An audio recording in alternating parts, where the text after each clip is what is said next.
Hello வாசிவஸ் எங்கே வந்து ரீசெண்டாக பாரிஸ்க்கு வந்திருந்தேன். செம்ம பசியாக இருந்துச்சு. இங்கே பார்த்தா அல்ல ரெஸ்டாரண்ட் இருக்குது, அரேபியன் ஸ்டைல் மாதிரி. வேறு லெவலாக இருக்கும்னு நினைக்கிறேன். உள்ளே போய் பார்த்தா தான் தெரியும் சொல்லி உள்ளே போனேன். உள்ளே பார்த்தா சேம் தான், அரேபியன் ஸ்டைல் மாதிரி கொடுத்துருந்தாங்க.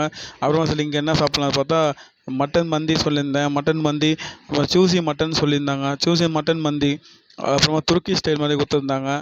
துருக்கி மட்டன் மந்தி மாதிரி. அப்புறமா வந்து ஒரு வெல்கமுக்காக அவங்க ஒரு சூப் கொடுத்துருந்தாங்க. வேறு லெவலாக இருக்குது. டேஸ்ட் பண்ணி பார்த்தா அப்புறம் மட்டன் மந்தி வந்துச்சு. இதான் மட்டன் மந்தி.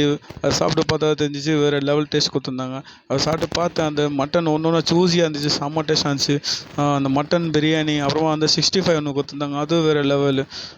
சாப்பிட்டு பார்த்து செம்ம டேஸ்ட்டாக இருக்குது. நீங்களும் ட்ரை பண்ணி பாருங்கள், அல்டிமேட்டாக இருக்குது. அப்புறம் சாப்பிட்டு முடிஞ்சமாக அப்புறமா லாஸ்ட்டில் வந்து உஸ்மானி லெமன் டீ கொடுத்துருந்தாங்க. அது வந்து அரேபியன் ஸ்டைலாக, அரேபியனோட ஒரு மெயின் டிஷ்ஷாக அது லாஸ்ட்டில். அது வேறு லெவல் டேஸ்ட்டாக இருந்துச்சுன்னு நினைக்கிறேன். பிடிச்சி பார்த்தேன், வேறு லெவல் டேஸ்ட், அல்டிமேட்டாக இருக்குது. நீங்களும்